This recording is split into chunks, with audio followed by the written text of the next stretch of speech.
부지를 선정하는 과정에서 향후 부동산 가치를 검토하는 것도 물론 중요하지만 오늘 말씀드릴 원칙 중에서 쉽게 간과했던 그 한두 가지 때문에 회사의 채산성이 떨어져서 아주 어려워지는, 그래서 이러지도 저러지도 못하다가 회사 문을 닫는 그런 안타까운 경우도 간혹 봤습니다.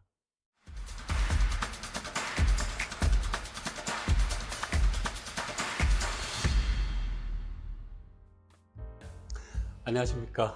해썹지동사 PN기업 푸더스의 정윤호입니다. 지난 영상에서는 우리가 예산 수립을 하는 방법에 대해서 이렇게 알아봤습니다. 이번 영상에서는 햇섭 공장을 짓기 위한 공장 부지를 선정하는 방법에 대해서 알아보도록 하겠습니다. 우리가 부지를 매입하는 그 비용을 산정할 때는 단순히 그냥 땅값뿐만 아니라 부지에 지어질 건축물의 비용까지 함께 고려해야 되기 때문에 신중을 고려해야 됩니다.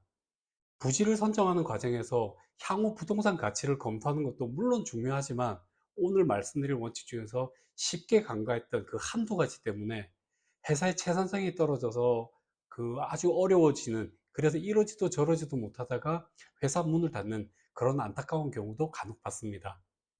식품 공장 부지를 선정할 때는 공장의 본질적인 아주 중요한 기능이 원활한 생산성과 그리고 원활한 물류 기능을 갖추는 것을 우선순위로 정하고, 그런 다음에 정부나 지자체의 어떤 지원이나 혜택 같은 그런 메리트 요인들을 검토해 봐야 됩니다. 그런 다음에야 비로소 우리 그 땅의 향후의 부동산 가치를 생각해서 부지를 선정해야 됩니다. 그런데 이렇게 많은 분들이 부지를 고려할 때 말씀드린 우선순위를 거꾸로 이렇게 생각하는 경우를 자주 봅니다. 식품 공장 부지 선정하는 접근 방식에는 일반적인 접근 방식과 그리고 해석적 접근 방식, 이 두 가지가 있습니다. 일반적인 접근은 공급 비용, 그다음에 공정 비용, 그리고 배급 비용을 고려해야 되는데요. 그 첫 번째 공급 비용은 생산을 위해 들어가는 노동력과 원료, 에너지와 같이 생산에 필요한 요소들을 구입하기 위해서 들어가는 그런 비용을 말합니다. 두 번째 공정 비용은 뭐 잘 아시는 것처럼 우리가 생산을 위해 소요되는 비용, 즉 원료에서 완제품이 되어질 때까지 들어가는 모든 비용을 말합니다. 세 번째 그 배급 비용은 제품의 운송 또는 그 고객 서비스에 들어가는 비용 전체를 말합니다. 이렇게 일반적인 그 세 가지 비용에 대해 그 적절성과 그런 것들을 먼저 고려해서 부지를 선정을 해야 됩니다. 다음은 우리에게 가장 중요한 그 해석적인 어떤 접근 방식에 대해서 한번 좀 알아봐야 될 것 같습니다. 해석 공장을 건설하기 위한 그 부지를 선정할 때 고려해야 될 8가지 원칙에 대해서 말씀 한번 드려보겠습니다. 그 첫 번째는 우리가 지금 생각하는 예정 부지가 해썹 대응 시설로 적합한 주변 환경을 갖고 있는지를 먼저 확인하는 겁니다. 예를 들어 악취가 발생하는 축사나 폐수 종말 처리나 같은 오염 시설이 주변에 위치하지는 않아야 되는데 그런 게 없는지, 또 주변에 비포장 도로가 있다면은 흙먼지와 진흙에 대한 우리가 대책도 한번 강구를 해봐야 됩니다. 그리고 주변에 농가나 저수지 또는 여러 가지 다른 이유로 인해서 이렇게 벌레가 서식할 수 있는 환경이 있는 곳은 가능하다면 구입을 피하는 게 좋습니다.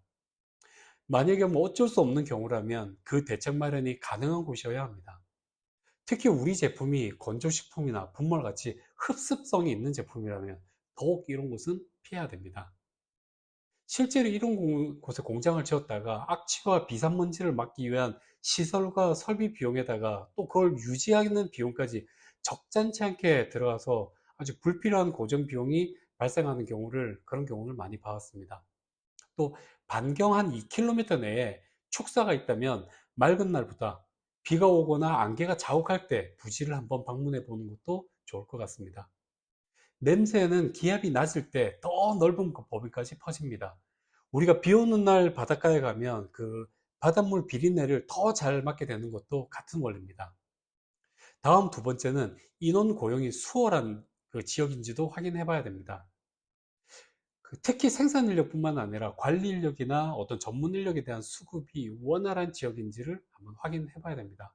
품질 관리나 실험실 지원 같은 경우에 지방 근무를 원하지 않는 경우가 많아서 생산 인력보다 구하는 게 더 힘든 경우가 많아 많은 연봉을 주고 이렇게 채용을 해야 되는 경우도 있습니다.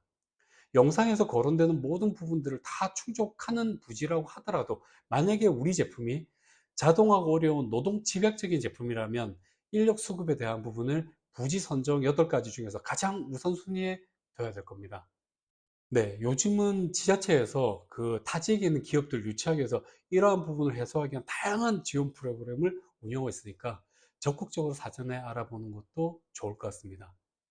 인력 수급 문제를 헤쳐나가기 위해서는 자동화 또는 반자동화, 그리고 일부 공정의 외주와 같은 방법을 한번 고민해 보는 것도 필요할 것 같습니다.